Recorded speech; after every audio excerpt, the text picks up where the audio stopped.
Hello everyone, कैसे हैं सभी लोग। आई होप आप सभी लोग एकदम बढ़िया होंगे। डियर स्टूडेंट्स, हर बार की तरह मैं लेकर आ गया हूं आपके लिए एक और रिवीजन वीडियो। और आज के इस वीडियो में हम रिवाइज करने वाले हैं कंबशन एंड फ्लेम वाला चैप्टर। इसके अलावा मैंने कई सारे रिवीजन वीडियो ऑलरेडी बनाए हुए हैं। अगर आपने वो वाले वीडियोस नहीं देखे तो उन्हें जाकर देख लीजिए, उनसे आपका रिवीजन और अच्छी तरह हो जाएगा। और वैसे कुछ बच्चे ऐसे होते हैं जो एक दिन पहले रिवाइज करते हैं, उन्हें हम लेजेंड्स बोलते हैं। तो जो बच्चे इस वीडियो को एग्जाम से एक दिन पहले देख रहे हैं वो लेजेंड्स जल्दी से कमेंट बॉक्स में अपना नाम लिख दें। इस वीडियो को स्टार्ट करने से पहले इस वीडियो को लाइक कर दें, नए स्टूडेंट्स चैनल को सब्सक्राइब कर दें। So without wasting any time चलिए इस वीडियो को स्टार्ट करते हैं।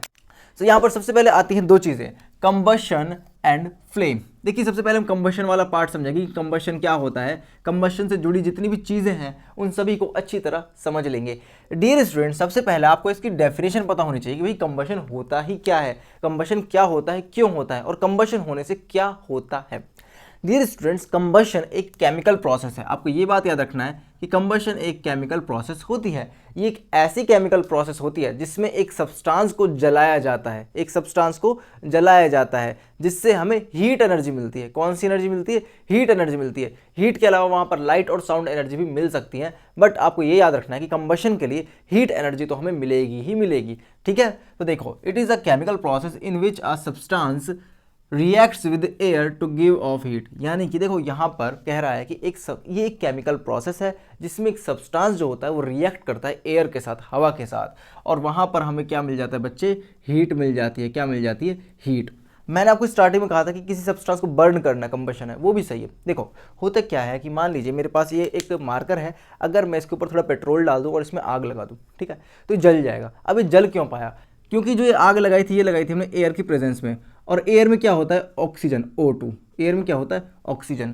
तो ऑक्सीजन जो होती है वो किसी चीज़ को जलने में हेल्प करती है, इसीलिए यहाँ पर बोला है कि इन प्रेजेंस ऑफ एयर, या फिर रिएक्ट विद एयर, एयर के साथ रिएक्ट करता है, एयर के साथ वो सब्सटेंस रिएक्ट करता है। इसमें कंफ्यूज होने वाली कोई बात है ही नहीं। आप सिंपल लिख सकते हैं, a chemical process in which a substance react with air to give off heat. यानी कि एक ऐसी केमिकल प्रोसेस जिसमें एक सब्सटेंस जो होता है वो एयर के साथ रिएक्ट करता है या फिर एयर की प्रेजेंस में बर्न होता है और वहां पर हीट एनर्जी में मिलती है, उसे बोलते हैं कंबशन।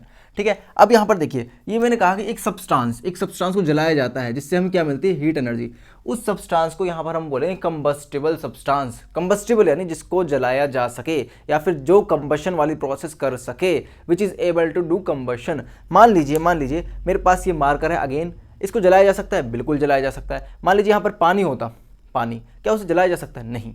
जिन चीज़ों को जलाया जा सकता है उन्हें बोलते हैं कंबस्टिबल सब्सटेंस। दो substances which can perform the process of combustion और which can be burn are known as combustible substance. वहीं पर ऐसे सब्सटेंस जिनको जलाया नहीं जा सकता उन्हें बोलते हैं नॉन कंबस्टिबल सब्सटेंस, जैसे कि वाटर। ठीक है, तो यहाँ पर हम कह रहे हैं कि ये कंबस्टिबल सब्सटेंस होते हैं जिनको जलाया जाता है। And my dear students, combustible substance को जलाने से हमें क्या मिलती है? हमें मिलती है एनर्जी, और एनर्जी की ऐसा यूनिट क्या होती है? जूल। क्या होती है? Joule, JOULE। ये याद रखना है, जूल एनर्जी की SI यूनिट होती है, चाहे वो हीट एनर्जी हो या फिर नॉर्मल एनर्जी हो, ज़्यादातर एनर्जी की SI यूनिट जूल होती है। ठीक है, याद रखना है। उसके बाद देखो, ये कंबस्टिबल सब्सटेंस कैसा होता है? इसको एक और नाम दिया जाता है, अगर हम साइंस की भाषा में देखें तो इसे कहा जाएगा फ्यूल। क्या कहा जाएगा बच्चे? फ्यूल। अब फ्यूल क्या है? ईंधन। ईंधन क्या करता है? एनर्जी देता है। कब? जब उसे जलाया जाता है। देखो, इस चीज़ को अच्छे से समझो कि यहाँ पर कंबस्टिबल सब्सटेंस को जलाया जाता है, उससे मिलती है भैया एनर्जी। अब मेरे प्यारे बच्चे एक बात समझो कि जो कंबस्टिबल सब्सटेंस है, अगर वो एक फ्यूल है, फ्यूल यानी कि जिसके अंदर ये एबिलिटी होगी वो बहुत ज़्यादा एनर्जी हमें दे सकते हैं, ठीक है, उसे बोलते हैं फ्यूल। फ्यूल का मतलब क्या है? जो हमें एनर्जी बहुत ज़्यादा दे सके। अभी मार्कर है, क्या इनको जलाकर बहुत ज़्यादा एनर्जी मिल जाएगी? नहीं मिलेगी। वहीं पर यहाँ पर मान लीजिए इस मार्कर का वेट है 100 ग्राम है, मान लो 100 ग्राम है। 100 ग्राम में इस मार्कर को जलाऊं और 100 ग्राम में यहाँ पर पेट्रोल ले लूँ। 100 ग्राम पेट्रोल में अगर मैं आग लगाऊंगा थोड़ी सी भी, तो बहुत ज़्यादा एनर्जी मिलेगी। क्योंकि क्यों मिलेगी वो एनर्जी? क्योंकि वो एक फ्यूल है। तो फ्यूल जो होते हैं बच्चे, वो ज़्यादा एनर्जी देते हैं। फ्यूल जो होते हैं वो कंबशन करते हैं और कंबशन के दौरान ज़्यादा एनर्जी देने वाले मटेरियल होते हैं। तो फ्यूल क्या होता है? ऐसे मटेरियल जो कंबस्टिबल होते हैं और बहुत ज़्यादा एनर्जी देते हैं। फ्यूल की हेल्प से आपको पता है कि डिफरेंट फ्यूल का हम यूज़ करते हैं, जैसे LPG हो गया, लिक्विफाइड पेट्रोलियम गैस हो गया, घरों में इस्तेमाल करते हैं। वहीं पर आपने CNG का नाम सुना होगा, आजकल बहुत ज़्यादा चल रहा है। कंप्रेस्ड नेचुरल गैस, उसका हम गाड़ियों में इस्तेमाल करते हैं। डीजल का इस्तेमाल करते हैं, पेट्रोल का इस्तेमाल करते हैं। तो ये सभी के सभी क्या हैं? ये फ्यूल्स हैं, क्योंकि ये एनर्जी बहुत ज़्यादा देते हैं, इसलिए इन्हें फ्यूल कहा जाता है। अब यहाँ पर देखिए, फ्यूल जो होता है उसकी 3 स्टेट हो सकती हैं। वो सॉलिड हो सकता है, लिक्विड हो सकता है, गैस हो सकता है। अब मेरी बात ध्यान से समझना, ये बहुत इंपॉर्टेंट है कि फ्यूल की क्या क्या चीज़ें हो सकती है, मतलब सॉलिड, लिक्विड एंड गैस। अब सॉलिड में कौन कौन से हो सकते हैं? एग्जाम्पल लिए कोल हो सकता है, वुड हो सकता है, काऊ डंग हो सकता है, सबको पता है। इसमें वुड जो होता है बहुत अच्छा नहीं है, काऊ डंग बहुत अच्छा नहीं है, बहुत ज़्यादा पॉल्यूशन करते हैं। कोल भी खैर पॉल्यूशन बहुत ज़्यादा करता है, बट इसको ले लेते हैं कोल। और यहाँ पर आप चारकोल भी लिख सकते हो, चारकोल, ठीक है, चल जाएगा। अब यहाँ पर देखो लिक्विड वाले, देखो लिक्विड वाले कौन कौन से फ्यूल्स हैं। कैरोसिन घरों में इस्तेमाल होता है, पेट्रोल गाड़ियों में इस्तेमाल होता है, डीजल अगेन गाड़ियों में इस्तेमाल होता है। तो लिक्विड वाले आप देख सकते हैं बहुत ज़्यादा, ये वाले बहुत ज़्यादा मतलब बहुत ज़्यादा एनर्जी रखते हैं लिक्विड वाले जो आपके फ्यूल्स हैं। उसके अलावा गैस का अगर आपसे एग्जांपल पूछता है, CNG is the best example. तो आपको मैंने बता दिया कि फ्यूल क्या होते हैं, ऐसे सब्सटेंस होते हैं जो बहुत ज़्यादा एनर्जी प्रोवाइड करते हैं, डिफरेंट डिफरेंट व्हीकल्स को चलाने में काम करते हैं, घरों में इस्तेमाल होते हैं। आपको फ्यूल की स्टेट लिख देने कि भैया ये सॉलिड में पाया जा सकता है, लिक्विड में एंड गैस में। एग्जाम्पल आपके सामने है, बहुत ज़्यादा हार्ड नहीं है, बस थोड़ा सा दिमाग लगाने की ज़रूरत है। आपको चीज़ें पता है, ऑलरेडी आपने आसपास देखा होगा कि फ्यूल किस तरह के होते हैं, कौन कौन से फ्यूल होते हैं। तो ये सब आपने बचपन में भी पढ़ा है और अब दोबारा पढ़ रहे हैं, तो ये चैप्टर बहुत आसान है। वैसे इस चैप्टर को एनसीईआरटी में बहुत बड़ा दिखाया हुआ है, बट इतना बड़ा ये चैप्टर नहीं है। बहुत ही मैं कोशिश करूँगा 25-30 मिनट की वीडियो में इस चैप्टर को खत्म कर दूँ और आपका रिवीजन कंप्लीट हो जाए। सो नाउ आगे बढ़ते हैं डियर स्टूडेंट्स। अब देखते हैं कंबशन के टाइप, ये इंपॉर्टेंट है, ये एग्जाम में आपसे पूछ सकता है कंबशन के कौन कौन सा टाइप है। देखो पूछने को तो कुछ भी पूछ सकता है, वो अलग चीज़ है, लेकिन ये जो कंबशन के टाइप वाला क्वेश्चन है, ये अगर एक मतलब आपका एग्जाम चल रहा है, मतलब 3 मार्क्स का क्वेश्चन आराम से बन जाता है। अब देखिए रैपिड कंबशन, कंबशन के 3 तरह से होता है। एक तो होता है बहुत तेज़ी से रैपिड, एक होता है अपने आप, और एक होता है कि जब वो कंबशन होगा तो बहुत ज़्यादा एनर्जी देगा। मेरी बात ध्यान से समझो, एक होगा बहुत तेज़ कंबशन होगा, और एक होगा अपने आप खुद से, उसको किसी बाहर की फोर्स की ज़रूरत नहीं है, वो अपने आप ही आग लगा लेगा, समझ रहे हो। और एक होगा बहुत ज़्यादा एनर्जी देने वाला कंबशन।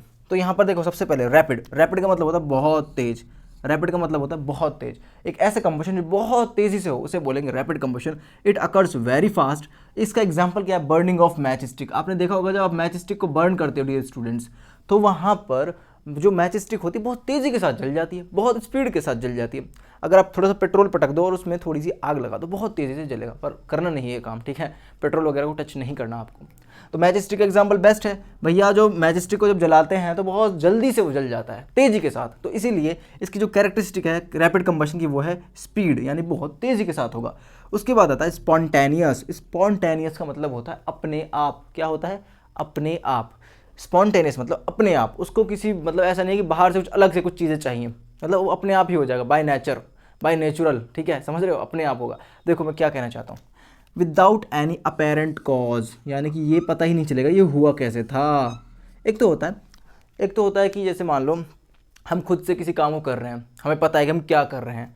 एक है कि यार हम कुछ कर नहीं रहे, वो अपने आप ही हो गया, ठीक है, समझ रहे हो। मान लो यहाँ पर ये मार्कर है, अगर मैं चाहूँ तो मैं इसको नीचे गिरा सकता हूँ, ठीक है, लेकिन मैं गिरा नहीं रहा। लेकिन कई बार मैं जब आपको पढ़ाता हूँ, आपने देखा होगा, तो कई बार मेरे हाथ से मार्कर गिर जाता है, वो अपने आप गिरा है, मैंने नहीं गिराया। तो उसी तरीके से एक कंबशन होगा जो अपने आप होगा। अब यहाँ पर इसका एग्जाम्पल समझिए, जो फॉरेस्ट फायर होती है, जंगलों में जो आगे लगती है, जंगलों में जो आग लगती है, आपने देखा होगा वो अपने आप लगती है। कई बार वहाँ पर क्या होता है, बहुत ज़्यादा सनलाइट पड़ जाती है जंगलों की सूखी घास पर, और टेम्परेचर बहुत ज़्यादा राइज कर जाता है, जिसकी वजह से वहाँ पर आग लग जाती है, अपने आप होता है वो।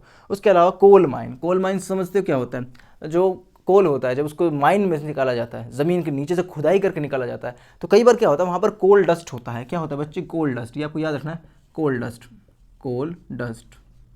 अब ये कोल डस्ट एक ऐसी चीज़ है, इसको अगर थोड़ी सी भी हीट एनर्जी मिली तो वहाँ पर आग लग जाएगी। अब वहाँ पर देखो पूरी जगह पर कोल ही कोल भरा हुआ है, वहाँ पर थोड़ी सी कोल डस्ट भी है। अब इस कोल डस्ट को अगर थोड़ी सी भी हीट एनर्जी मिलती है तो डियर स्टूडेंट्स वो कोल डस्ट आग में कन्वर्ट हो जाएगी और वहाँ पर कंबशन हो जाएगा। तो ऐसा कंबशन जो अपने आप होता है, जिसको हम नहीं करवाते, वो अपने आप ही होता है बिना किसी अपेरेंट कॉज, यानी कि एक अनजान कॉज की वजह से, बिना किसी दिखाई देने वाले कॉज की वजह से जो होता है, उसे हम बोलते हैं स्पॉन्टेनियस कंबशन। ये आपको याद रखना है। स्पॉन्टेनियस वर्ड बहुत ज़्यादा आपको आगे देखने को मिलेगा, इसका मतलब होता है अपने आप से, खुद से, ठीक है, तो इसे बोलेंगे हम स्पॉन्टेनियस कंबशन। एक और कंबशन होता है जिसे बोलते हैं एक्सप्लोजिव कंबशन। एक्सप्लोजिव कंबशन में क्या होता है, इसकी कैरेक्टरिस्टिक क्या होती है, एक्सप्लोजिव कंबशन की कैरेक्टरिस्टिक यही होती है कि बहुत ज़्यादा एनर्जी प्रोवाइड करता है। यहाँ पर हीट, साउंड, लाइट, इस तरह की एनर्जी भी इवॉल्व होती है।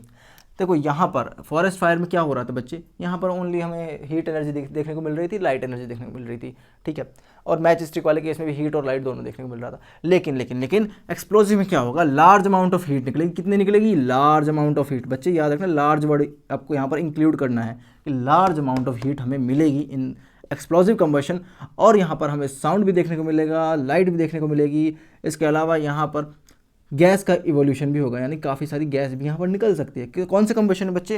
एक्सप्लोजिव कंबशन में। देखो जैसे हम पटाखे चलाते हैं, फायर क्रैकर्स इसका बेस्ट एग्जाम्पल है, इस चीज़ को समझिए। सूतली बम आपने देखा होगा, सूतली बम होता है जो, ठीक है। सूतली बम को जब जलाया जाता है, जब वो फटता है तो वहाँ पर तेज़ आवाज़ आती है। आवाज़ भी फॉर्म ऑफ एनर्जी है। वहाँ पर हीट आपको देखने को मिलती है, गर्मी वहाँ पर उस एरिया में होती है जहाँ पर बम फटता है ना, जिस जगह पर उसको फटता है वो, जिस जगह पर वो बम ब्लास्ट होता है वो सूतली बम, तो वहाँ पर क्या होता है, हीट एनर्जी देखने को मिलती है। उसके अलावा लाइट भी हमें देखने को मिलती है। और आपको पता है कि जब सूतली बम फटता है, वो वाला बॉम्ब जिसके बारे में बात कर रहा हूँ, तो वहाँ पर गैस भी निकलती है। तो चारों की चारों कंडीशन सेटिस्फाई होनी चाहिए एक्सप्लोजिव में। एक्सप्लोजिव में क्या क्या होना चाहिए? हीट एनर्जी बहुत ज़्यादा, साउंड एनर्जी भी होनी चाहिए, लाइट एनर्जी भी होनी चाहिए, इसके अलावा गैस भी रिलीज होती है, ठीक है। तो ये एक्सप्लोजिव कंबशन हो गया। अब मुझे लगता है कि ये आपको समझ आ गया होगा कि ये कंबशन के कौन कौन से टाइप होते हैं। अगर आप अच्छी तरह समझ गए तो आपको क्या करना है, कमेंट में जाना है, rapid combustion, spontaneous combustion, explosive combustion, तीनों का नाम लिखना है और उनके एग्जाम्पल उनके सामने लिख देने हैं, ताकि मुझे लगे कि बच्चे अच्छी तरह देख रहे हैं, मैं जान सकूं कि बच्चे यहाँ तक इस वीडियो को देख रहे हैं, ठीक है। तो आपको ये काम जल्दी से करना है, कमेंट सेक्शन में जाओ, rapid combustion, spontaneous combustion, explosive combustion, सबके नाम लिखो, उनके सामने उनके एग्जाम्पल अभी के अभी लिख दो, जल्दी लिखो, मैं वेट कर रहा हूँ। सो आई होप आपने लिख दिया होगा वीडियो पॉज करके। अब यहाँ पर देखो इंपॉर्टेंट चीज़ आती है इस वीडियो की, इग्निशन टेम्परेचर। इसमें बच्चे गलती करते हैं, इग्निशन टेम्परेचर वाले कॉन्सेप्ट में बच्चे गलती करते हैं। अब मैं बताऊंगा क्यों गलती करते हैं, क्या होता है। देखो इग्निशन टेम्परेचर, इग्निशन, इग्नाइट, ये इग्निशन वर्ड आया है इग्नाइट से, इग्नाइट यानी कि जलाना। देखो हर चीज़ तुरंत नहीं जलती, किसी चीज़ को जलने के लिए, किसी ऑब्जेक्ट को जलने के लिए, किसी सब्सटेंस को जलने के लिए एनर्जी चाहिए होती है। हम उसे हीट की फॉर्म में कई बार एनर्जी देते हैं। जैसे मैच स्टिक का अगर हम एग्जांपल लें, तो मैच स्टिक को हम ऐसे घिसते हैं तो वहाँ पर फ्रिक्शन होता है हल्का सा। उस फ्रिक्शन की वजह से आपको पता है, जब आपने फ्रिक्शन वाला चैप्टर पढ़ा था, जब दो सरफेस आपस में घिसते हैं तो वहाँ पर हीट जनरेट होता है। क्या जनरेट होता है? हीट। वो हीट फर्दर बाद में उसको जला देता है, उस मैच स्टिक को। ये बात आपको पता है। अब यहाँ पर मेरी बात ध्यान से सुनो। इग्निशन टेम्परेचर एक ऐसा लोवेस्ट टेम्परेचर है, it is the lowest temperature, जिस टेम्परेचर पर अगर कोई चीज़ पहुंच जाती है तो वो जलने लगती है। मान लो ये मार्कर है और इसका इग्निशन टेम्परेचर 100 डिग्री सेल्सियस है, मान लो, मैं कह नहीं रहा कि है एक्चुअल में, मान लो एग्जांपल लिए 100 डिग्री सेल्सियस इसका इग्निशन टेम्परेचर है। मान लो मैंने इसके आसपास का जो टेम्परेचर है वो 88 कर दिया, उसके बाद 98 कर दिया, 99 कर दिया। जैसे ही ये 100 होगा ये जल जाएगा, ये जलना शुरू करेगा, कंबशन होना शुरू हो जाएगा। तो इग्निशन टेम्परेचर वो लोवेस्ट टेम्परेचर है जिस पर किसी सब्सटेंस का जलना संभव हो पाता है। मान लो ये जलता 100 डिग्री पे है, मैं इसको डायरेक्ट 200 डिग्री टेम्परेचर दे देता हूँ, तो आपके हिसाब से क्या होगा? तो भी जल जाएगा, लेकिन मिनिमम कितना चाहिए था? 100 तो चाहिए ही चाहिए था। मान लो आप किसी पिकनिक में गए, कहीं बाहर घूमने गए, मान लो किसी मॉल में गए, या फिर आप समझो किसी आप मूवी देखने गए, तो मान लो मूवी का टिकट है 1000 रुपया, बहुत महंगी मूवी है, ठीक है। मान लो उसका टिकट है 1000 रुपया, तो अगर आप 1000 रुपये लेकर जाएंगे तभी आपको टिकट वो मिलेगी। अगर आप 1000 से ज़्यादा लाएंगे तो कोई बात नहीं, वो आपके एक्स्ट्रा होंगे पैसे। लेकिन अगर आप 1000 से 1 रुपया भी कम ले जाते हो, 999 भी ले जाते हो, तो भी वो आपको मूवी नहीं देखने देंगे। समझ रहे मेरी बात? तो एक फिक्स लोवेस्ट टेम्परेचर होता है, ये वो टेम्परेचर होता है जिस पर किसी सब्सटेंस का जलना पॉसिबल हो पाता है। तो यहाँ पर इसकी डेफिनेशन देखिए, the lowest temperature at which a substance catches fire. एक ऐसा लोवेस्ट टेम्परेचर, वो मिनिमम टेम्परेचर जिस पे एक सब्सटेंस आग पकड़ लेता है, या फिर हम कहें कंबशन होना शुरू हो जाता है, उसे बोलते हैं इग्निशन टेम्परेचर। अब देखो, अगर किसी सब्सटेंस का इग्निशन टेम्परेचर बहुत लो है, मान लो कोई सब्सटेंस है भैया वो 35 डिग्री सेल्सियस पर ही जलने लग जाता है, कोई सब्सटेंस है वो 35 डिग्री सेल्सियस पर ही जलने लग जाता है, तो 35 डिग्री सेल्सियस तो बहुत कम टेम्परेचर है, ये तो हमारे थोड़ा सा गर्मी बढ़ी तो वो जल जाएगा। तो ऐसे सब्सटेंसेस जो तुरंत बहुत जल्दी से आग पकड़ लेते हैं क्योंकि उनका इग्निशन टेम्परेचर बहुत ज़्यादा लो होता है, उन्हें बोलते हैं इनफ्लामेबल सब्सटेंसेस। क्या बोलते हैं? इनफ्लामेबल सब्सटेंसेस, यानी कि जो जल्दी से आग पकड़ लें। क्यों आग पकड़ते हैं? क्योंकि उनका इग्निशन टेम्परेचर बहुत लो होता है। अब यहाँ पर एग्जांपल के लिए पेट्रोल देखिए, 246 डिग्री सेल्सियस पर आग पकड़ लेता है, ये इनफ्लामेबल कैटेगरी में आएगा। एलपीजी देख लीजिए, एलपीजी 220 डिग्री सेल्सियस पर आग पकड़ता है, ये भी इन्फ्लामेबल आएगा। और उसके अलावा वाइट फास्फोरस, ये तो 35 डिग्री सेल्सियस पर ही आग पकड़ ले रहा है, तो ये तो बहुत ज़्यादा इन्फ्लामेबल हो गया, ठीक है। तो ये आपको याद रखना है थोड़े से टेम्परेचर, ये इग्निशन टेम्परेचर है। पेट्रोल का कितना होता है? 246, एलपीजी का 220, वाइट फास्फोरस का हमेशा याद रखना 35 डिग्री सेल्सियस होता है, ओके। सो आई होप आपको समझ आया होगा कि कंबशन में मैंने इंपॉर्टेंट चीज़ आपको बता दी। और मेरे प्यारे बच्चों, यहाँ पर एक और इंपॉर्टेंट चीज़ रहती है, कैलोरीफिक वैल्यू। कैलोरीफिक वैल्यू आपको मैं समझाऊंगा, अभी आगे हम बताएंगे आपको उसके बारे में। पर यहाँ पर उससे पहले एक और छोटी सी चीज़ रहती है कि भैया यहाँ पर इग्निशन टेम्परेचर पर जब कोई चीज़ पहुँच जाती है, जब कोई चीज़ इग्निशन टेम्परेचर पर पहुंच जाती है तो जलने लग जाती है। ये बात सबको पता है, मैंने अभी आपको बताया। मान लो मेरे पास ये मार्कर है, अगेन आप कहोगे बच्चे कि सर मार्कर के पीछे लगे हैं, ये मार्कर है मेरे पास। अगर मैं इसमें आग लगाऊं, इसके इग्निशन टेम्परेचर तक पहुंचकर इस पर आग लग जाए तो कैसे मैं आग को बुझा सकता हूँ, उसकी कुछ कंडीशंस आपको पता होनी चाहिए। देखो इस चीज़ को दिमाग में रखो, कैसे हम आग बुझा सकते हैं। मान लो ये चीज़ें जलने लगी मार्कर, तो हम क्या करेंगे, इस मार्कर को इसके इग्निशन टेम्परेचर से नीचे ले आएंगे। मान लो ये जला था 100 डिग्री सेल्सियस पर, ठीक है, गिर जाता है अभी, ये जला था 100 डिग्री सेल्सियस पर। अगर मैं इसके ऊपर कोई ठंडी चीज़ डाल दूँ जैसे पानी, तो पानी डालने से क्या होगा बच्चे, मान लो इसका टेम्परेचर बहुत ज़्यादा बढ़ गया था, तो पानी की वजह से इसका टेम्परेचर डाउन आ जाएगा और 100 डिग्री से भी नीचे आ जाएगा, तो आग बुझ जाएगी। एक तरीका तो ये हो गया कि हम इग्निशन टेम्परेचर से लो ले चलें उस चीज़ को। एक चीज़ तो ये है कि हम इग्निशन टेम्परेचर को ही दबा दें, यानी उस चीज़ को जो जल रही है उसको उसके इग्निशन टेम्परेचर से लो टेम्परेचर पर ले जाएँ, समझ गए। उसके अलावा मान लो ये अगेन मार्कर जल रहा था, ठीक है, अब मैं यहाँ पर क्या करूँगा, यहाँ पर मैं, देखो आपको ये बात पता है कि किसी चीज़ को जलने के लिए ऑक्सीजन की ज़रूरत पड़ती है। अगर मैं इधर ऑक्सीजन की सप्लाई को कट कर दूँ तो यहाँ पर आग नहीं लगेगी। तो इस ऑक्सीजन की सप्लाई को कट करने के लिए मैं क्या कर सकता हूँ, इसके ऊपर कोई ब्लैंकेट रख सकता हूँ, तुरंत बिल्कुल गैप ना रहे जिसके बीच में, तुरंत ब्लैंकेट रख सकता हूँ, इसको ढक सकता हूँ, ठीक है। या फिर मैं CO2 इसके ऊपर डाल सकता हूँ जो फायर एक्सटिंग्विशर में होती है। CO2 क्या करेगी, CO2 भारी होती है, बहुत ज़्यादा हैवी गैस होती है ऑक्सीजन के कंपैरिजन में, वो इसको ढक लेगी, ठीक है, और यहाँ पर ऑक्सीजन गैस इसके ऊपर नहीं आ पाएगी और आग बुझ जाएगी। ये चीज़ें हैं, या तो उसके इग्निशन टेम्परेचर से लो ले जाओ या फिर उसके ब्लैंकेट से कवर कर दो, यानी कि ऑक्सीजन की सप्लाई को कट कर दो जिसकी वजह से वो चीज़ जल रही है, ठीक है। ये चीज़ आपको पता होनी चाहिए आग को कैसे बुझाते हैं। तो आई होप आपको ये सारा समझ आ गया होगा कि कंबशन क्या होता है। केमिकल प्रोसेस होती है जिसमें एक सब्सटेंस बर्न होता है या फिर रिएक्ट करता है एयर के साथ और हीट एनर्जी हमें यहाँ पर देखने को मिलती है। इधर उधर मत देखो, यहाँ पर देखो, ठीक है। और कंबशन के लिए क्या होता है, कंबस्टिबल सब्सटेंस की ज़रूरत होती है। कंबस्टिबल सब्सटेंस को बर्न करने से हमें क्या मिलती है, एनर्जी मिलती है, जूल इसकी SI यूनिट होती है। उसके अलावा यहाँ पर मैंने बताया कि कंबस्टिबल सब्सटेंसेस अगर फ्यूल होता है तो वो बहुत ज़्यादा एनर्जी हमें देता है। 3 स्टेट में मिल सकता है, solid, liquid and gas. Solid के मैंने एग्जांपल बताया, लिक्विड का एग्जांपल एंड देन गैस के। उसके बाद टाइप ऑफ कंबशन मैंने समझा दिया, rapid, spontaneous, explosive. Ignition temperature बता दिया, वो लोवेस्ट टेम्परेचर जिसमें कोई सब्सटेंस आग पकड़ लेता है उसे बोलते हैं इग्निशन टेम्परेचर। और जिन सब्सटेंसेस का इग्निशन टेम्परेचर बहुत लो होता है उन्हें बोलते हैं इनफ्लामेबल सब्सटेंसेस। तो आई होप आपको ये वाला टॉपिक तो समझ आ गया होगा भैया ये सर ने जो पढ़ाया, भैया ने जो पढ़ाया, भाई ने जो पढ़ाया वो हमें क्लियर हो गया। अब यहाँ पर मैं आपको थोड़ा आगे ले चलता हूँ और कंबशन से जुड़ी एक दो चीज़ें और बता देता हूँ। थोड़ा फायर के बारे में बात करेंगे, फायर को कैसे रोक सकते हैं, थोड़ा सा हम इस चीज़ को और थोड़ा सा पढ़ेंगे। उसके बाद हम फ्लेम वाला टॉपिक करके इस चैप्टर को खत्म कर देंगे। ज़्यादा नहीं, 15 मिनट का ये वीडियो और बचा है, तो तब तक के लिए आप इस वीडियो को अच्छी तरह देखते रहे। वीडियो को लास्ट तक देखना है। जो बच्चे यहाँ तक इस वीडियो को देख रहे हैं कमेंट सेक्शन में जल्दी से कह दो कि यस सर हम इस वीडियो को यहाँ तक देख रहे हैं और हम इस वीडियो को लास्ट तक ज़रूर देखेंगे। और लास्ट तक ही देखना बच्चे, क्योंकि अगर आप लास्ट तक नहीं देखोगे तो कुछ चीज़ें आपके दिमाग से निकल जाएंगी। तो चलिए गाइस अब हम आगे बढ़ते हैं। हम आगे बढ़ते हैं और यहाँ हमें पढ़ना है कि हम आग को कैसे कंट्रोल कर सकते हैं। How do we control fire, आपके एग्जामिनेशन में आपसे पूछ सकता है। तो देखो यहाँ पर क्या करना है आपको, मैंने आपको बताया कि ऑक्सीजन की सप्लाई को हम कट कर सकते हैं। जहाँ पर आग लगी हुई है वहाँ पर हम ऑक्सीजन की सप्लाई को कट कर सकते हैं, तो इससे जो है आग बुझ जाएगी। या फिर हम क्या कर सकते हैं, जो इग्निशन टेम्परेचर है, मान लो कोई सब्सटेंस बर्न हो रहा था, जल रहा था, हम वहाँ उसका टेम्परेचर डाउन ले जाएंगे, यानी कि कूल डाउन कर देंगे बिलो इट्स इग्निशन टेम्परेचर, तो भी आग बुझ जाएगी। अब देखो यहाँ पर जो सबसे पहला पार्ट था, cut the supply of oxygen, यानी ऑक्सीजन की सप्लाई को कट कर देना।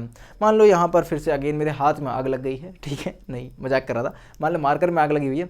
अब इसे हमें बुझाना है, हम क्या करेंगे, या तो इसके ऊपर एक ब्लैंकेट लगा देंगे, तुरंत के तुरंत कवर कर देंगे, जिससे ऑक्सीजन के साथ आग का संपर्क, कांटेक्ट खत्म हो सके, ठीक है। या फिर मैं क्या करूँगा, मैं यहाँ पर CO2 वाला फायर एक्सटिंग्विशर इसके ऊपर डाल दूंगा, जिससे इसकी आग बुझ सके। तो यहाँ पर आपको याद रखना है कि ऑक्सीजन की सप्लाई को कट करने के लिए हम क्या यूज़ करते हैं, फायर एक्सटिंग्विशर यूज़ करते हैं। फायर एक्सटिंग्विशर ही क्यों यूज़ करते हैं, क्योंकि बच्चों इसके पास होता है CO2 गैस, यानी CO2 गैस ये फेंकता है बहुत स्पीड में, प्रेशर के साथ फेंकता है। अब CO2 गैस की क्या खासियत है, CO2 गैस जहाँ भी गिरती है, जहाँ भी उसको फैलाया जाता है, ये अपने आप को बहुत जल्दी फैला लेती है। कहने का मतलब ये, मान लो इस जगह पर आग लगी थी यहाँ पर और मैंने यहाँ पर फायर एक्सटिंग्विशर लगा दिया है, तो क्या होगा कि जो ये आग थी इसके ऊपर पूरी CO2 कवर हो जाएगी और बहुत तेज़ी से इधर उधर फैल जाएगी। मतलब आग यहाँ लगी थी लेकिन पूरा एरिया कवर हो जाएगा, यानी बहुत दूर तक, बहुत रेंज होती है फायर एक्सटिंग्विशर की, क्योंकि इसके पास CO2 होता है और CO2 जब फैलती है तो बहुत ज़्यादा फैल जाती है, इसकी वॉल्यूम एक्सपैंड होती है, ठीक है। बस ये याद रखना कि फायर एक्सटिंग्विशर यूज़ करते हैं क्योंकि इसमें CO2 होता है और ये हैवी होता है ऑक्सीजन गैस से, ये आपको थोड़ा सा याद रखना है। कौन हैवी होता है बच्चे? CO2 हैवी होता है। इसके अलावा फायर एक्सटिंग्विशर के अलावा हम क्या कर सकते हैं, हम वहाँ पर सोडियम बाइकार्बोनेट्स रख सकते हैं और पोटेशियम बाइकार्बोनेट भी छिड़क सकते हैं, डाल सकते हैं आग के पास। अब इससे क्या होगा, जो ये सोडियम बाइकार्बोनेट है, पोटेशियम बाइकार्बोनेट है, ये क्या करता है, जब ये आग के कांटेक्ट में आएंगे तो बर्न होने की वजह से यहाँ पर ये CO2 गैस बहुत ज़्यादा प्रोड्यूस करेंगे। CO2 गैस बहुत ज़्यादा प्रोड्यूस होने की वजह से सोडियम बाइकार्बोनेट और पोटेशियम बाइकार्बोनेट उस आग को बुझा देंगे। क्यों? क्योंकि ये जब जलेंगे सोडियम बाइकार्बोनेट और पोटेशियम बाइकार्बोनेट, तो इनके साथ जब रिएक्शन होगा ना, देखो कोई चीज़ जब जलती है तो वहाँ पर रिएक्शन होता है। तो उसी तरीके से sodium bicarbonates and potassium bicarbonates बच्चों CO2 गैस बहुत ज़्यादा मात्रा में प्रोड्यूस करेंगे। और आपको पता है CO2 गैस जहाँ भी प्रोड्यूस होती है वहाँ पर उस जगह पर आग नहीं लगती। ठीक है, आपने वो वाला एक्सपेरिमेंट देखा होगा ना कि आग को लगने के लिए ऑक्सीजन की ज़रूरत पड़ती है, जिसमें हम क्या करते थे, हम करते थे कि देखो हमने क्या करा, एक हमने यहाँ पर ली मैच स्टिक, ठीक है, ये ली मैच स्टिक, हमने क्या करा, इस मैच स्टिक को जला दिया है, आग यहाँ पर लगी हुई, मान ली फ्लेम है आपकी।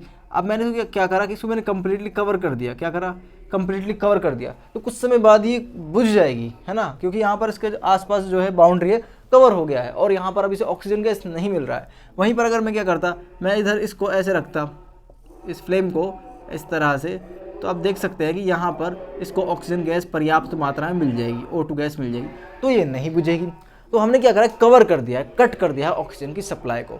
और दूसरा मैंने बताया था इग्निशन टेम्परेचर के बिलो हमें लेके जाना है उस पर्टिकुलर ऑब्जेक्ट को। दो तरीके से हम आग को बुझा सकते हैं या फिर कंट्रोल कर सकते हैं। अब फायर ब्रिगेड वाले क्या करते हैं, फायर ब्रिगेड वाले यही वाला तरीका अपनाते हैं, सेकंड वाला, bring below the ignition temperature. बहुत हाई प्रेशर में पानी को फेंका जाता है और पानी कैसा होता है बच्चों, ठंडा होता है। जिस ऑब्जेक्ट के ऊपर पानी गिरता है उस ऑब्जेक्ट का टेम्परेचर डाउन चला जाता है। उसी तरीके से इग्निशन टेम्परेचर से नीचे उस जलने वाले ऑब्जेक्ट का जब टेम्परेचर चला जाएगा तो वहां पर आग बुझ जाएगी। ये बिल्कुल क्लियर हो गया होगा। अब देखो यहाँ पर आता है फ्लेम। फ्लेम के बारे में बहुत इंपॉर्टेंट चीज़ आपको पता होनी चाहिए कि फ्लेम क्या होता है। फ्लेम की डेफिनेशन आपको पता होनी चाहिए। फ्लेम जो बच्चों एक ऐसा पार्ट होता है जो आग का, फायर का विजिबल पार्ट है।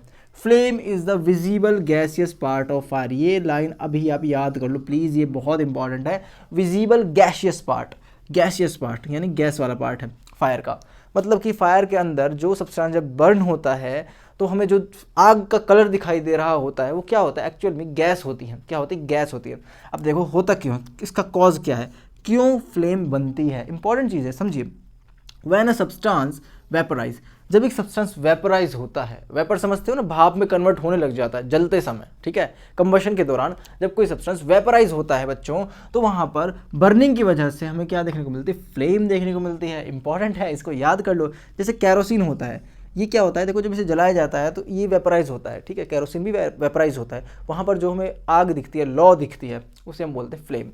अब यहाँ पर देखो मॉल्टन वैक्स इसका एग्जांपल है। मॉल्टन वैक्स समझते हो क्या होता है? मॉल्टन वैक्स देखा होगा, मोमबत्ती का जो मोम होता है ना, जब उसको जलाया जाता है, गर्म होता है, तो उसके ऊपर जो बत्ती लगी हुई होती है वो जलती है ना, और उसके आसपास आप देखते होंगे कि यहाँ पर पूरा का पूरा पिघल जाता है, वो मॉल्टन हो जाता है। मॉल्टन यानी पिघलना। मॉल्टन का मतलब समझो, मॉल्टन यानी मेल्ट, ठीक है, मेल्ट मेल्ट मेल्ट यानी पिघलना, ठीक है। तो मॉल्टन वैक्स जो होता है वो भी फ्लेम को प्रोड्यूस कर सकता है। आपको पता होगा जो कैंडल की फ्लेम होती है, सिंपल इसका एग्जांपल है। उसके बाद यहाँ पर देखिए डियर स्टूडेंट्स, स्ट्रक्चर, किसका स्ट्रक्चर, फ्लेम का स्ट्रक्चर बहुत इंपॉर्टेंट है और एक क्वेश्चन आपको एग्जामिनेशन में देखने को मिल सकता है। अगर आप किसी कॉम्पिटिटिव एग्जामिनेशन की तैयारी कर रहे हो तो आपको पता होना चाहिए इसका स्ट्रक्चर। और यहाँ पर कॉम्पिटिटिव एग्जामिनेशन मैंने बोल दिया है, जैसे ओलंपियाड वगैरह, तो उसके लिए आपको बहुत सारी चीज़ें पता होनी चाहिए। जैसे सोडियम बाइकार्बोनेट का यूज़ कर सकते हैं हम आग को बुझाने के लिए, पोटेशियम बाइकार्बोनेट का यूज़ कर सकते हैं क्योंकि इनके जलने से कार्बन डाइऑक्साइड गैस निकलती है। उसके अलावा यहाँ पर अभी हम ये वाला पार्ट देखेंगे, ये भी आपको एग्जामिनेशन में पूछ सकता है, MCQ से पूछ सकता है, सिंगल वर्ड पूछ सकता है, ठीक है। तो देखिए यहाँ पर सबसे पहले अगर हम देखते हैं outer zone, middle zone and inner zone, ठीक है। यहाँ पर तीन आपको जोन देखने को मिलेंगे, आउटर, मिडल एंड इनर। सबसे बाहरी, उसके बाद मिडल, उसके बाद सबसे अंदरूनी पार्ट आपको देखने को मिलेगा। अब मेरी बात ध्यान से सुनो, यहाँ पर इंपॉर्टेंट चीज़ क्या है, यहाँ पर इंपॉर्टेंट चीज़ है कंबशन का, कि कहाँ कंप्लीट कंबशन होगा। मैं तीनों चीज़ आपको याद करा दूंगा, मैं गारंटी लेता हूँ आपको ये वीडियो देखने के बाद, ये वाला टॉपिक देखने के बाद कभी बुक में से भी देखना नहीं पड़ेगा कि याद करने के लिए, बिल्कुल आसानी से समझाता हूँ। देखो आउटर जोन, इस चीज़ को याद रखना, आउटर जोन में कंप्लीट कंबशन होता है। आउटर जोन में कंप्लीट कंबशन होता है यानी कि पूरे के पूरा जो वेपर्स हैं वो जल जाते हैं, पूरे का पूरा वेपर वहाँ पर जलता है, वहाँ पर कोई भी अनबर्न्ड यानी कि अध जला पार्टिकल नहीं बचता।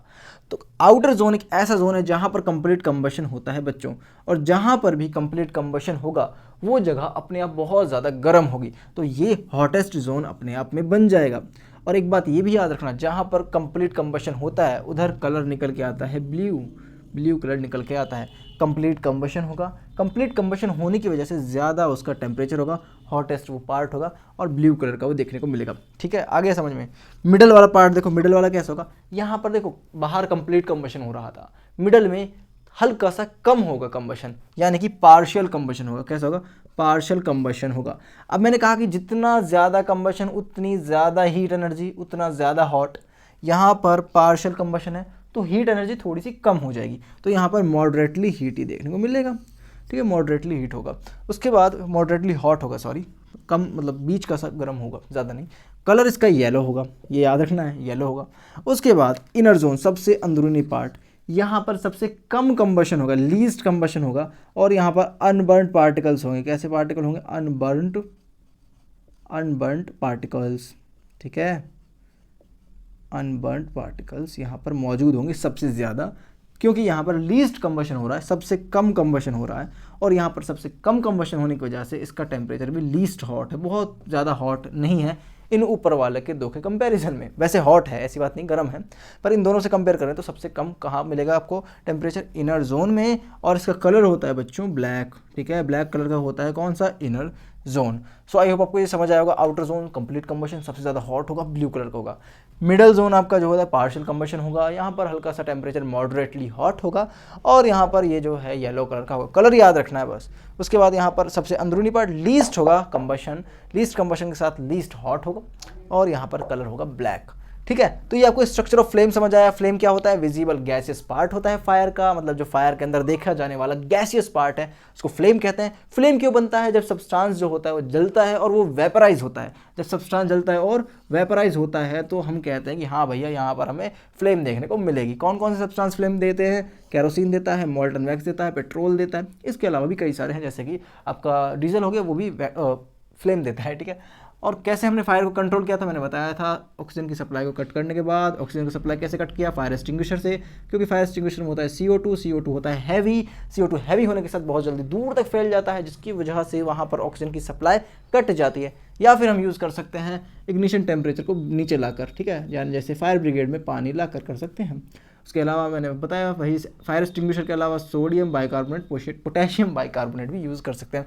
सो आई होप आपको ये वाला टॉपिक समझ आ गया होगा। अब हम आगे बढ़ते हैं और पढ़ लेते हैं फ्यूल के बारे में, कैलोरीफिक वैल्यूज़ के बारे में, आइडियल फ्यूल के बारे में। थोड़ा सा और रह गया, 5-10 मिनट का वीडियो और रह गया। इस वीडियो को प्लीज़ लास्ट तक देखना, ठीक है। मैं बार बार इसलिए बोल रहा हूँ क्योंकि तुम्हारे कॉन्सेप्ट क्लियर हो जाएंगे। कोई भी डाउट रहता है प्लीज़ अपना कॉमेंट ज़रूर मुझे बताएं कि हाँ सर हमें ये वाला डाउट है, मैं आपके डाउट को सॉल्यूशन करने की कोशिश करूँगा। चलिए गाइस, अब हम आगे बढ़ते हैं। तो चलिए अब हम आगे बढ़ते हैं और इस चैप्टर को खत्म कर लेते हैं। डियर स्टूडेंट्स, यहाँ पर नेक्स्ट टॉपिक आता है हमारा फ्यूल। फ्यूल क्या होता है, देखो फ्यूल एक ऐसा सब्सटेंस होता है जिसको बर्न करने से, जिसका कंबशन करने से हमें हीट एनर्जी मिलती है। बस ये याद रखना, fuel is a substance that give us heat energy on burning.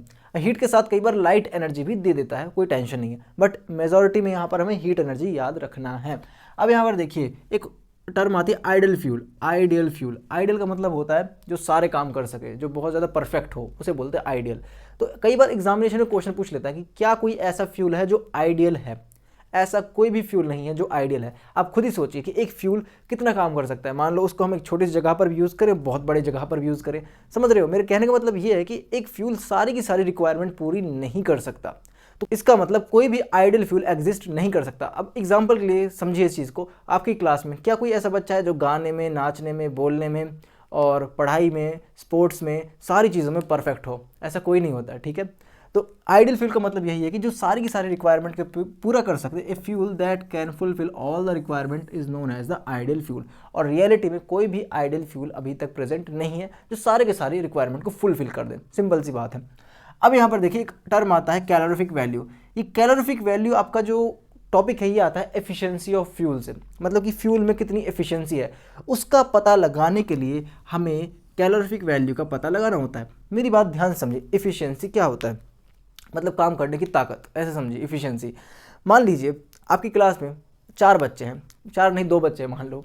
एक बच्चा 2 घंटे पढ़ता है, 2 घंटे में पूरा चैप्टर लर्न कर लेता है अच्छी तरह से। एक बच्चा है वो 2 घंटे में 2 चैप्टर लर्न कर लेता है अच्छी तरह से। तो ज़्यादा एफिशिएंट कौन है? देखो टाइम दोनों का बराबर रहा, लेकिन ज़्यादा किसने पढ़ाई कर ली? दूसरे वाले ने, जिसने ज़्यादा चैप्टर लर्न करे। तो इफ़िशियंसी में यहाँ पर हमें यही देखना है कि एक फ्यूल जो होता है बच्चे, जब उसे जलाया जाता है तो उसमें कितनी ज़्यादा एनर्जी मिलती है। एक फ्यूल को जब जलाया जाता है उसमें जितनी ज़्यादा हमें एनर्जी मिलेगी वो फ्यूल उतना ही ज़्यादा इफ़िशियंट होगा। ठीक है, याद रखना है। अब यहाँ पर देखिए कैलोरीफिक वैल्यू क्या होता है? It is the amount of heat energy produced after complete combustion of 1 kilogram of fuel. 1 kilogram fuel को जलाने पर हमें जितनी ज़्यादा हीट एनर्जी देखने को मिलती है उसे हम बोलते हैं कैलोरीफिक वैल्यू।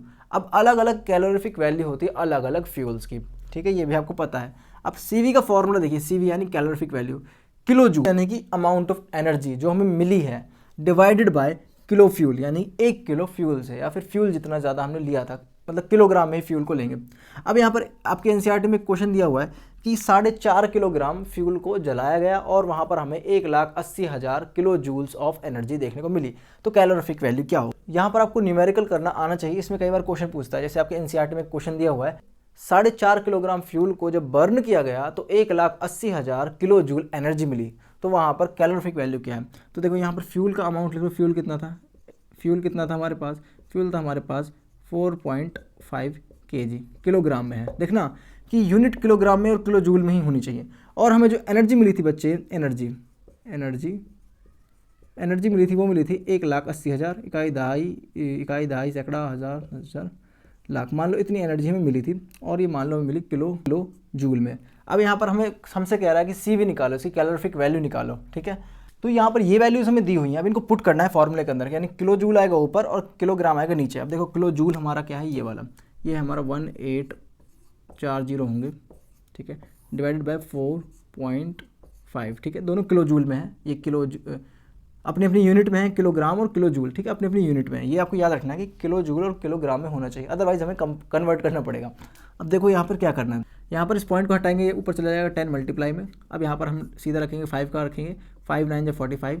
अब यहाँ पर अगर हमसे काटना चाहें तो 5 1 जा 5, 5 2 या 5 3 जा, और एक कितना 306, 1 2 3, 1 2 3। अब 9 का पहाड़ आपको पता है, 9 1 जा 9, 9 4 जा 36 होता है, तो 1 ये आ जाएगा, ये चल जाएगा 4 पे। यहाँ पर 4 और 3 0 और एक 0 ये भी है, तो टोटल आ जाएंगी आपकी 4 1 2 3, 3 0 ये थी और एक 0 ये वाली है। ये आपका आ जाएगा आंसर। ठीक है, ये आपकी आ जाएगी CV कैलोरीफिक वैल्यू कितनी आ गई? 40,000 कैलोरीफिक वैल्यू आपकी। सो आपकी एनर्जी आ गई किलो जूल पर किलोग्राम में 40,000 CV इसके निकल के आई है। तो इस तरीके से आपको अलग अलग न्यूमेरिकल देखने को मिल सकते हैं। अब यहाँ पर आई होप आपको ये तो समझ आ गया हो। कोई डाउट है तो प्लीज़ पूछ लेना। बाकी कुछ नहीं करना, जो अमाउंट ऑफ एनर्जी है उसको ऊपर रखना है, उसको डिवाइड करना है अमाउंट ऑफ फ्यूल से, जितना ज़्यादा बर्न हो रहा है। टोटल डिवाइड करने के बाद जो है वो आपकी CV होगा, यानी कैलोरीफिक वैल्यू। उसके बाद देखिए consequences of burning of the fuels. Fuel को बर्न करने से क्या क्या नुकसान हो रहे हैं, बहुत इंपॉर्टेंट है। देखो फ्यूल को बर्न करने से बहुत सारे नुकसान हो रहे हैं, जैसे कि यहाँ पर कई सारे डिजीज़, जैसे अस्थमा फैल रहा है। क्यों फैल रहा है? ये रेस्पिरेटरी डिजीज़ जो होती है, यानी फेफड़ों वाली जो बीमारी, सांस लेने वाली जो बीमारियां हैं, ये पॉल्यूशन की वजह से होती है। और आपको पता है जब फ्यूल को बर्न किया जाता है तो वहाँ पर पॉल्यूशन होता है। उसके बाद देखिए यहाँ पर इनकम्प्लीट कंबशन होने की वजह से बच्चों यहाँ पर कार्बन मोनोऑक्साइड गैस प्रोड्यूस हो जाती है। कार्बन मोनोऑक्साइड यानी CO, कार्बन मोनोऑक्साइड। ठीक है, कार्बन मोनोऑक्साइड एक जहरीली गैस है। और कैसी गैस है बच्चों? जहरीली गैस है। और जब किसी कमरे में कार्बन मोनोऑक्साइड अगर प्रेजेंट होगी तो वहाँ पर क्या होगा? ये कार्बन मोनोऑक्साइड इंसान की जान भी ले सकती है। ठीक है, अब यहाँ पर देखिए CO2 लेवल जो होते हैं वो इंक्रीज़ हो जाते हैं। क्यों इंक्रीज़ हो जाता है? इन फ्यूल्स को बर्न करने की वजह से। देखो होता क्या है, जब ये फ्यूल बर्न होते हैं तो इंजन का जो एग्जॉस्ट होता है वहाँ से कार्बन डाइऑक्साइड प्रोड्यूस होती है। या फिर हम कहेंगे कि जो ये फ्यूल जब बर्न होगा तो वहाँ पर कार्बन डाइऑक्साइड प्रोड्यूस होगी। अब देखो बहुत सारे फ्यूल्स बर्न होते रहते हैं डेली के डेली, तो वहाँ पर बहुत ज़्यादा कार्बन डाइऑक्साइड का अमाउंट बढ़ जाएगा, तो इंक्रीज़ हो जाएगा लेवल ऑफ CO2। ठीक है, इसकी वजह से क्या होता है? ग्लोबल वार्मिंग होता है। ये आपको याद रखना है, ग्लोबल वार्मिंग कार्बन डाइऑक्साइड के बढ़ने की वजह से भी होता है। इंपॉर्टेंट है। ग्लोबल वार्मिंग का मतलब ये होता है कि जो हमारी अर्थ है उसका ओवरऑल जो टेम्परेचर है वो इंक्रीज़ हो रहा है। वो इंक्रीज़ इसलिए होता है कि कार्बन डाइऑक्साइड जो होती है वो हीट एनर्जी को एब्जॉर्ब करके रखती है और ओवरऑल अर्थ का टेम्परेचर बढ़ा देती है। जितनी ज़्यादा कार्बन डाइऑक्साइड एनर्जी होगी उतनी ज़्यादा हीट एनर्जी ट्रैप हो जाएगी। जितनी ज़्यादा हीट एनर्जी ट्रैप होगी उतना ही ज़्यादा अर्थ का टेम्परेचर इंक्रीज़ हो जाएगा। अब यहाँ पर देखिए फोर्थ पॉइंट जो है burning of coal and diesels, diesel और कोल को बर्न करने की वजह से SO2 मिलता है, यानी सल्फर डाइऑक्साइड। ये इंपॉर्टेंट है, आपको कई बार एग्जामिनेशन में नहीं तो टफ एग्जामिनेशन जो एंट्रेंस एग्जामिनेशन होता है उन्हें पूछ लेगा। बर्निंग ऑफ कोल और डीजल की वजह से क्या प्रोड्यूस होता है? SO2 यानी सल्फर डाइऑक्साइड। और पेट्रोल इंजन जो होते हैं वो नाइट्रोजन के ऑक्साइड प्रोड्यूस करते हैं, oxides of nitrogen are produce by the petrol engines, ठीक है। पेट्रोल इंजन क्या करते हैं? Oxides of nitrogen. वहीं पर कोल एंड डीजल की वजह से क्या प्रोड्यूस होता है? SO2 होता है। ये आपको समझ आ रहा होगा, नहीं आ रहा इसको याद रख लो, ठीक है। कोल एंड डीजल को बर्न करने से SO2 प्रोड्यूस होता है। पेट्रोल और इंजन जो होते हैं बच्चों वो ऑक्साइड ऑफ नाइट्रोजन प्रोड्यूस करते हैं। ऑक्साइड ऑफ नाइट्रोजन में नाइट्रोजन मोनोऑक्साइड और नाइट्रोजन डाइऑक्साइड ये प्रोड्यूस करते हैं। अब मेरी बात ध्यान से सुनना, होता क्या है? SO2, नाइट्रोजन ऑक्साइड और नाइट्रोजन डाइऑक्साइड ये क्या करते हैं? ये एसिड रेन का काम करते हैं। क्या करते हैं? एसिड रेन का। ये तीनों की तीनों गैसेस किसके लिए रिस्पॉन्सिबल हैं? एसिड रेन के लिए रिस्पॉन्सिबल हैं। किसके लिए? एसिड रेन के लिए। एसिड रेन, ये याद रखना है। एसिड रेन किसकी वजह से होती है? सल्फर डाइऑक्साइड की वजह से और ऑक्साइड्स ऑफ नाइट्रोजन की वजह से एसिड रेन होती है, ये आपको याद रखना है। तो यहाँ पर कई सारे कॉन्सिक्वेंसेज हो गए। रेस्पिरेटरी डिजीज जैसे अस्थमा हो जाता है, इनकम्प्लीट कंबशन से कार्बन मोनोऑक्साइड निकलता है जो एक जहरीली गैस है, उसके अलावा ग्लोबल वार्मिंग, उसके अलावा मैंने एसिड रेन का आपको बताया कि SO2 निकल के आता है कोल एंड डीजल से, और ऑक्साइड ऑफ नाइट्रोजन से नाइट्रोजन ऑक्साइड और नाइट्रोजन डाइऑक्साइड निकल के आते हैं। बच्चों ये जो होते हैं वो एसिड रेन को कॉज करते हैं। इंपॉर्टेंट क्वेश्चन आता है। एसिड रेन में क्या होता है? देखो एसिड रेन जो होती है वो एसिडिक होती है नेचर में, उसका pH जो होता है 7 से कम होता है। जब एसिड रेन ज़मीन पे गिरती है, मार्बल पे गिरती है, मार्बल को ख़राब करती है। अगर वो खेतों में गिरेगी तो खेत का pH और ज़्यादा डाउन चला जाएगा, जिसकी वजह से जो खेत की मिट्टी है वो एसिडिक होने लग जाएगी। pH का मतलब होता है, देखो pH जो होता है अगर वो 7 रहता है तब तो सब्सटेंस न्यूट्रल रहता है। अगर pH 7 से ऊपर जाता है तो वो बेस होने लगता है, और pH जब 7 से नीचे जाता है तो एसिडिक होने लगता है। और जो मिट्टी होती है बच्चों वो अक्सर बेसिक होनी चाहिए, थोड़ी सी न्यूट्रल होनी चाहिए। तो न्यूट्रलिटी को खत्म कर देते हैं ये एसिड रेन। तो कई सारे नुकसान एसिड रेन से भी होते हैं। आई होप आपको समझ आया होगा। मैंने जो आपको पढ़ाया है फ्यूल क्या होता है, आइडल फ्यूल, कैलोरीफिक वैल्यूज, ये सब चीज़ें आपको क्लियर हो गई होंगी। ये चैप्टर आपको अच्छे से रिवाइज हो गया होगा। थोड़ा सा वीडियो लंबा हो गया क्योंकि ये चैप्टर अपने आप में बहुत बड़ा था, बट कोई बात नहीं। आपने इस वीडियो को यहाँ तक देखा है तो मुझे कॉमेंट्स में यस सर हमने इसको लास्ट तक देखा है, and thank you so much. और थैंक यू सो मच आप सभी का, आपने इस वीडियो को यहाँ तक देखा। सो कल अच्छे से एग्जामिनेशन में अपने आंसर लिख के आना, पूरा कॉन्फिडेंस के साथ एग्जाम करना। All the very best. मैं आपसे मिलता हूँ किसी नेक्स्ट वीडियो में, तब तक के लिए अपना ख्याल रखना। Take care, bye.